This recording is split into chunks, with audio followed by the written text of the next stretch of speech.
Autour de ce temple familial, des dizaines de plantes.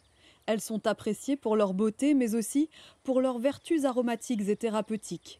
Sabine réalise sa cueillette en remerciant chaque espèce. Objectif, révéler leurs pouvoirs relaxants et assainissants. Une ou deux feuilles sur le citronnier. Dans la confection d'une huile de massage. Une branche de calopilé. Alors ça, c'est vraiment très connu chez les Indiens. Là, il y en a aussi partout dans les jardins. Qu'on utilise beaucoup en infusion pour les tensions. Quand vous avez des problèmes de tension, on fait également des soins avec ça. Je vais rajouter une plante que connaissent tous les gens ici. La feuille ressemble à une main. Le ricin, appelé tantan localement, le latex et enfin le nîmes viennent compléter la composition de sa recette. Voilà, je vais prendre une branche là. Préparée selon les principes de l'Ayurveda. Ayur, ça veut dire la vie. Et Veda, c'est la connaissance de soi, déjà. Quand on se connaît, on a quand même une connaissance de sa santé. Et protéger sa santé, c'est déjà une médecine préventive. Moi, je vais prendre une toute petite branche là pour mâcher parce que c'est l'habitude. On peut prendre ça comme ça tous les matins.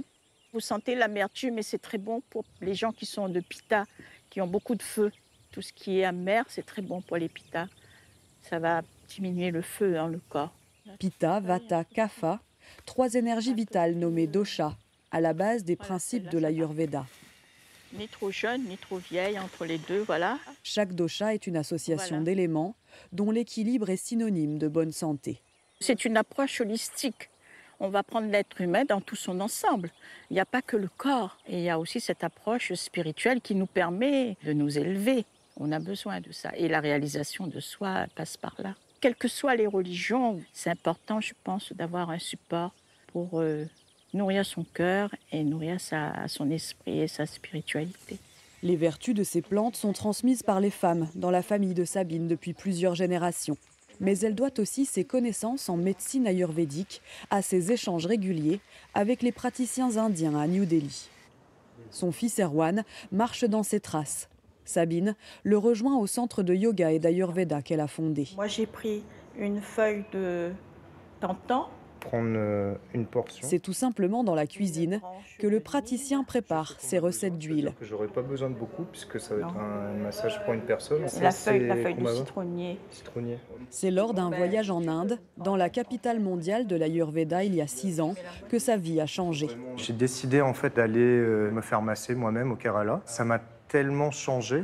Du coup, j'ai décidé de me former directement sur place avec le praticien qui me massait. On discutait avec des professeurs ayurvédiques et des médecins qui sont dans la recherche et qui nous ont après conseillé en fait certains mélanges. Ils nous ont enlevé aussi certaines plantes à ne pas mettre qui peuvent être toxiques. Le centre de yoga et d'Ayurveda créé par Sabine est fréquenté par un public très large, sans distinction d'âge ou de confession. Alors, tu vas participer à la fabrication de l'huile. Monica vient se faire masser ici pour la première fois. On va t'expliquer. Je mets les graines de girofle. Tout ce qui sera le plus résistant en premier, c'est-à-dire en fait l'écorce de combava, la feuille de citronnier. En Inde, ils ont quand même un savoir-faire, je pense, bien établi depuis longtemps. Donc les gens reviennent aux sources. Je crois de plus en plus, oui, aux plantes et aux effets médicinaux traditionnels. Le massage ayurvédique comporte énormément d'huile comparé aux autres massages. Le haut du corps me permet de vraiment savoir si la personne est très tendue ou pas. Le milieu du corps va me permettre aussi de faire une petite veille sur les organes internes. Lorsque je vais arriver sur les jambes, je vais comprendre aussi si elle a des lourdeurs. Ça va me permettre de voir un peu son alimentation aussi. L'Ayurveda est vraiment en fait une médecine du quotidien. C'est prendre soin de soi à chaque moment. En Inde, il y a même un ministère de l'Ayurveda. Depuis sa création en 2014, ce ministère indien nommé Ayush a pour principale mission de diffuser les connaissances en médecine ayurvédique à travers le monde. Sabine a fait le lien entre les chercheurs indiens et la direction du CHU de La Réunion, voici une dizaine d'années. Cet hôpital public est le seul de France à ouvrir la voie à une coopération avec le ministère de l'Ayurveda. Quand j'accompagne des gens qui sont dans des situations palliatives, avec une maladie grave qui les conduit à la fin de leur vie, il arrive souvent que les patients, les familles, elles recourent à des approches qui ne sont pas conventionnelles, hein, parce que quand on est dans une impasse, on a envie de trouver une solution. C'est ça qui m'a fait m'intéresser à ces approches.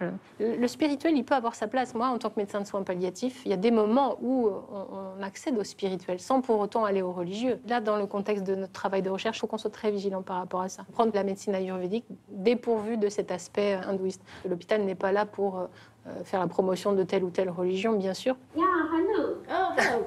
Can you hear us? Un pont de plus en plus solide entre deux médecines, concrétisé grâce à cette équipe pluridisciplinaire de Saint-Denis à La Réunion et de New Delhi en Inde. 70 à 80% des 400 patients de notre enquête ont déjà eu recours à au moins une forme de médecine traditionnelle, que ce soit sous forme de tisane, d'huile ou autre. En se basant sur ces résultats, il serait intéressant de prendre en compte et d'encadrer ces usages pour améliorer la proposition de soins.